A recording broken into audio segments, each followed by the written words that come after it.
Okay, my husband says the house is going to sink with all these books I have in it, but this is good because now I can show you some books. It is very important that you continue reading over the summer, and I'm supposed to be correcting finals and preparing the research presentations or helping the kids who are doing research presentations tomorrow get them ready. But instead, I'm going to take a minute out to make an initial video about books, and I'm going to recommend some to you. And maybe I can give you the impetus to get to the library to check out some books. And I say, read at least 5 books this summer. This book is called Rebecca. And this is a really fantastic book. Usually in the 9th grade, I read du Maurier. It's by Daphne du Maurier. She is actually from England, but that is a French name. And she lived in southern England just around the time of World War II. And this is actually one of her best books. This is considered a classic Gothic novel, Rebecca. It's about a woman who marries an older man and then finds out there's spooky junk going on in the mansion where he lives. So anyway, that's a good book, Rebecca by Daphne du Maurier. And if you say, oh no, that thing's too thick, read The Birds by Daphne du Maurier. That is based, there's a horror movie made off of this short story. It's a 40-page short story. It's not a short story, it's a long short story. Read The Birds by Daphne du Maurier.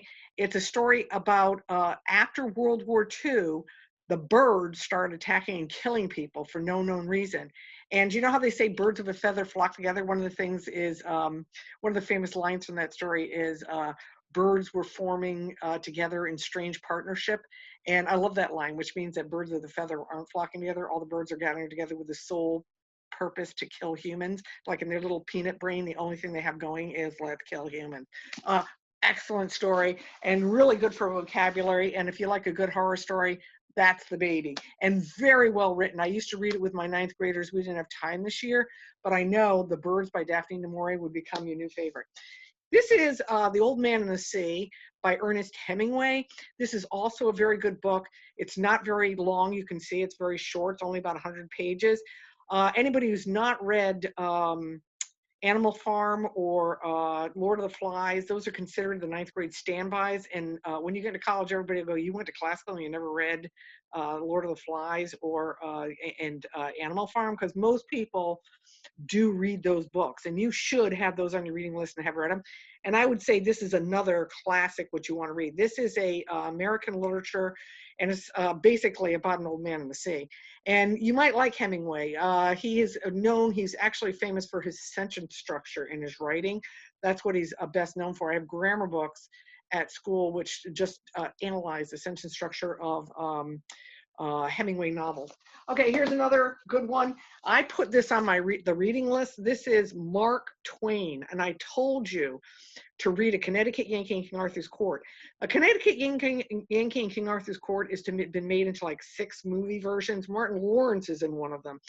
And what it is it's about a man who wakes up, it lives in 1800s in Boston. He wakes up and finds himself in King Arthur's court. And then he meets Merlin the magician, who hates him and says, oh, let's kill him. And then the Yankee realizes where he is, and he remembers that there's supposed to be an eclipse that day. So he says, if you kill me, I'll make the sky go dark. And so they all of a sudden the sky goes dark, and everybody gets frightened thinking that he is a wizard's powers, so they let him go. And then King Arthur says, oh, he'll be part of my court. And Merlin hates him. So that's the premise of that story. Mark Twain's A Connecticut Yankee in King Arthur's Court. I would highly recommend it. I read it with 7th graders. It looks like it's a long book, but actually it's an excellent book. Of course, Mark Twain also he's an American author who wrote The Adventures of Huckleberry Finn and Tom Sawyer. These are, again, books that people think that you've read if you're educated. So I would say pick up some Mark Twain, read some Mark Twain. My single favorite out of all his books is The Connecticut Yankee in King Arthur's Court. This was my favorite from last summer. This is a big kids book, The Return of the Native. Anything by Thomas Hardy. I guess he might be one of my favorite authors ever. As a matter of fact, what I'm reading right now is a book about his books. I don't know where I put my book about his books, but anyway, somewhere around here I have it. I'm reading a biography and it turns out that just like the guy who wrote The Hobbit, it turns out that just like what's his name? I'm thinking T.S. Eliot, and that's not it. J.R. Tolkien. Just like J.R. Tolkien, Hardy was educated by monks, and therefore he's like, he knows every kind of religious imagery. Also, he wanted to be an architect. So when you're reading his book, you find out that it goes extensively into describing the surroundings of where the story takes place. I love this one because this is a really dark love story. I mean, it really is a dark love story. And it's, I won't tell you the premise of it. It'd take me too long to explain it. But this is a big kid's book, as I said. You know, just if you look at the print on the page, you can see that it's a little daunting. But I'm telling you, I read that last summer. It became my favorite book. All right. And then, of course, this is the most famous love story ever written. This is Wuthering Heights. And I always like this because my middle name's Catherine, and Kathy is the name of the heroine. And Kathy comes back and she scratches at the windows to get in because she dies, and her the one that she loved is now living in her house.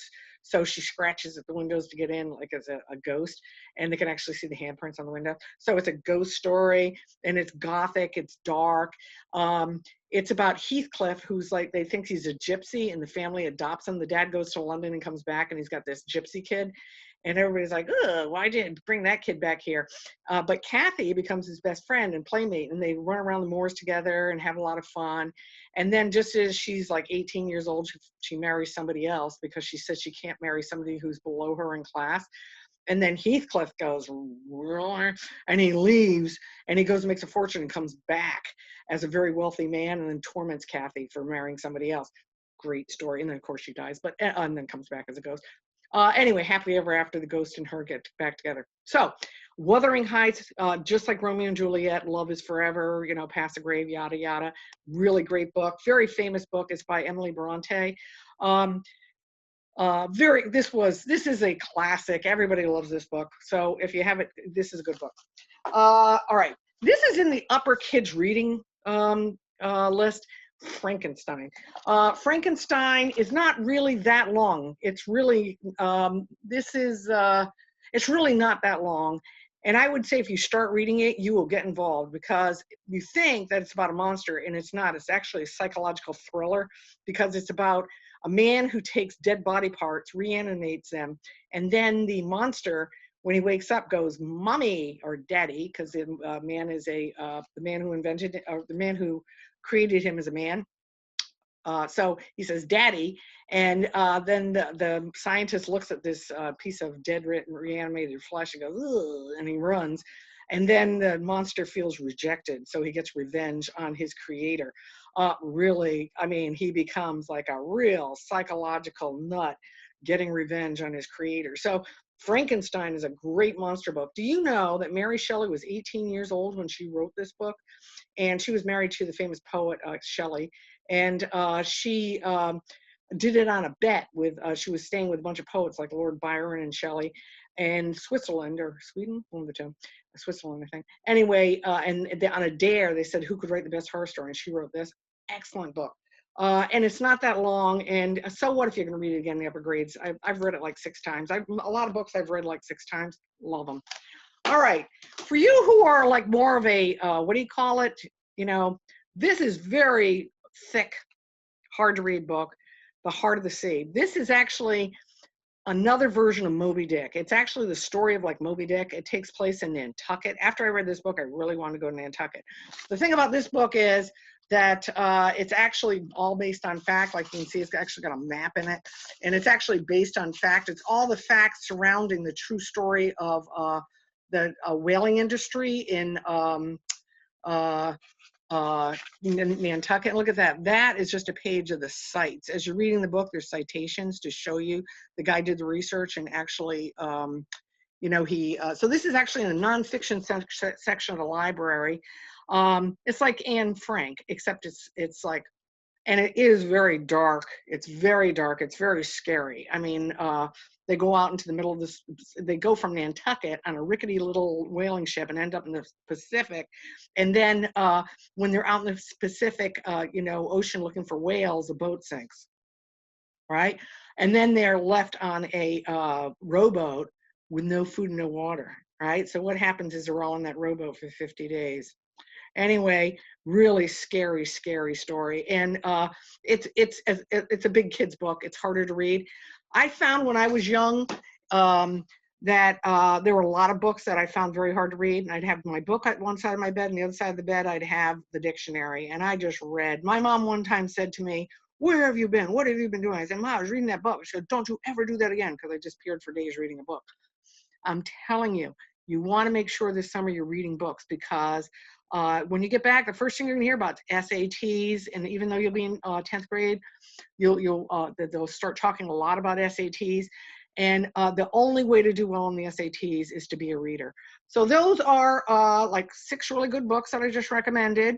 I am speaking very quickly because I'm going to make this video, and then I'm going to make other videos, and I'm going to keep talking about books.